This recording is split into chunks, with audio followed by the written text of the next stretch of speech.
పరిశుద్ధ గ్రంథం ఛానల్ వీక్షిస్తున్న ప్రతి ఒక్కరిని దేవుని పేరిట వందనాలు తెలియజేసుకుంటున్నాం. ప్రేమ, సంతోషము, సమాధానం సదా మీకు తోడే ఇంటి నడిపించిన కాక. నిన్నటి దినాన్న ప్రసంగి గ్రంథం 1వ అధ్యాయం చదువుకున్నాం. ఈరోజు ప్రసంగి గ్రంథం 2వ అధ్యాయం చదువుకున్నాం. కానీ నిన్ను సంతోషము చేత శోధించి చూతును, నీవు మేలును అనుభవించి చూడుమని నేను నా హృదయముతో చెప్పుకొంటిని. అయితే అది వ్యర్థ ప్రయత్నమాయను. నవ్వుతో నీవు వెర్రిదానివనియు, సంతోషముతో నీ చేత కలుగునదేమీ నేను వంటిని. నా మనస్సు ఇంకను జ్ఞానము అనుసరించుచుండగా ఆకాశం క్రింద తాము బ్రతుకు కాలమంతయు మనుషులు ఏమి చేసి మేలు అనుభవింతురో చూడవలనని తలచి నా దేహము ద్రాక్షరసము చేత సంతోషపరచుకొందుననియు, మతిహీనత యొక్క సంగతి అంతయు గ్రహింతుననియు నా మనసులో నేను యోచన చేసుకొంటిని. నేను గొప్ప పనులు చేయబూనుకొంటిని. నా కొరకు ఇండ్లు కట్టించుకొంటిని, ద్రాక్ష తోటలు నాటించుకొంటిని. నా కొరకు తోటలను, శృంగవనములను వేయించుకొని వాటిలో సకల విధములైన ఫలవృక్షములను నాటించితిని. వృక్షములు నారు మళ్ళకు నీరు పారుటకై నేను చెరువులు త్రవ్వించుకొంటిని. పనివారిని, పనికత్తెలను సంపాదించుకొంటిని. నా ఇంట పుట్టిన దాసులు నాకుండిరి. యెరూషలేమునందు నాకు ముందుండిన వారందరికంటే ఎక్కువగా పశుల మందలు, గొర్రె మేకల మందలను బహు విస్తారముగా సంపాదించుకొంటిని. నా కొరకు నేను వెండి బంగారములను, రాజులు సంపాదించు సంపదను, ఆయా దేశములలో దొరుకు సంపత్తును కూర్చుకొంటిని. నేను గాయకురాండ్రను, మనుషులిచ్చించు సంపదలను సంపాదించుకొని బహుమంది ఉపపత్నులను ఉంచుకొంటిని. నాకు ముందు యెరూషలేమునందున్న వారందరికంటేను నేను గనుడనై అభివృద్ధి నొందితిని. నా జ్ఞానము నన్ను విడిచిపోలేదు. నా కనులు ఆశించిన వాటిలో దేనిని అవి చూడకుండా నేను అభ్యంతరము చేయలేదు. మరియు నా హృదయము నా పనులన్నిటిని బట్టి సంతోషింపగా సంతోషకరమైనదేది అనుభవించకుండా నేను నా హృదయమును నిర్బంధింపలేదు.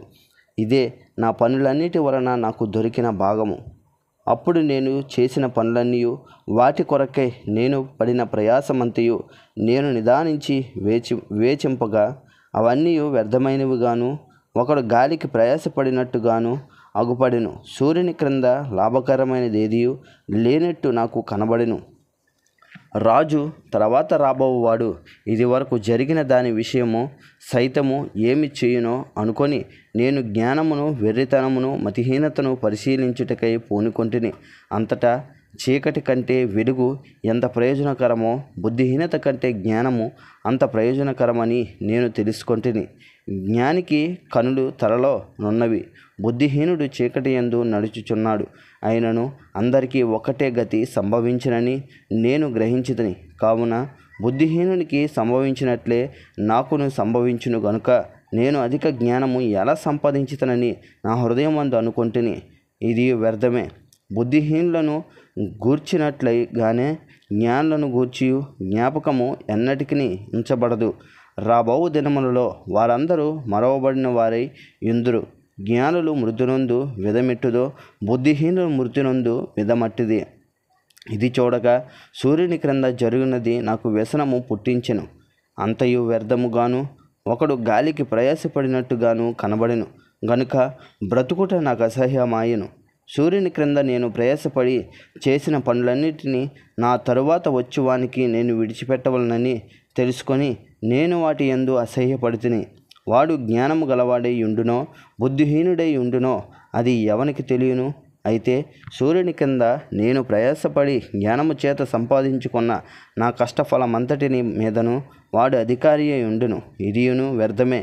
కావున సూర్యుని క్రింద నేను ప్రయాసపడి ప్రయాసమంతటి విషయమై నేను ఆశ విడిచిన వాడనైతిని. ఒకడు జ్ఞానముతోనూ, తెలివితోనూ, యుక్తితోనూ ప్రయాసపడి ఏదో ఒక పని చేయును. అయితే దాని కొరకు ప్రయాసపడని వానికి అతడు దానిని స్వాస్థ్యంగా ఇచ్చివేయవలసి వచ్చును. ఇది వ్యర్థమే, గొప్ప చెడుగునై ఉన్నది. సూర్యుని క్రింద నరునికి తటస్థించు ప్రయాసమంతటి చేతను, వాడు తలపెట్టు కార్యములన్నిటి చేతను వానికేమి దొరుకుచున్నది? వాని దినములన్నీ శ్రమకరములు, వాని పాట్లు వ్యసనకరములు. రాత్రి ఎందేనను వాని మనసునకు నెమ్మది దొరకదు. ఇది వ్యర్థమే. అన్నపానములు పుచ్చుకొనుట కంటెను తన కష్టజితము చేత సుఖపడుట కంటెను నరునికి మేలైన కరమైనది ఏదియూ లేదు. ఇదియును దేవుని వలన కలుగునని నేను తెలుసుకొంటిని. ఆయన సెలవు లేక భోజనము చేసి సంతోషించుట ఎవరికి సాధ్యము? ఏలయనగా దైవ దృష్టికి మంచివాడుగాను ఉండు వానికి దేవుడి జ్ఞానము, తెలివిని, ఆనందమును అనుగ్రహించును. అయితే దైవ దృష్టికి ఇష్టడగు వాని ఇచ్చుటికై ప్రయాసపడి పోగు చేయు పనివానిని ఆయన పాపాత్మునికి నిర్ణయించును. ఇది వ్యర్థము గాను ఒకడు గాలికై ప్రయాసపడినట్టుగాను ఉన్నది. ఇంతటితో ప్రసంగి గ్రంథం 2వ అధ్యాయం పూర్తయింది. రేపటి దినాన ప్రసంగి గ్రంథం 3వ అధ్యాయం చదువుకుందాం. ప్రేమ, సంతోషము, సమాధానం సదా మీకు తోడేయండి నడిపించునుగాక. ఆమేన్.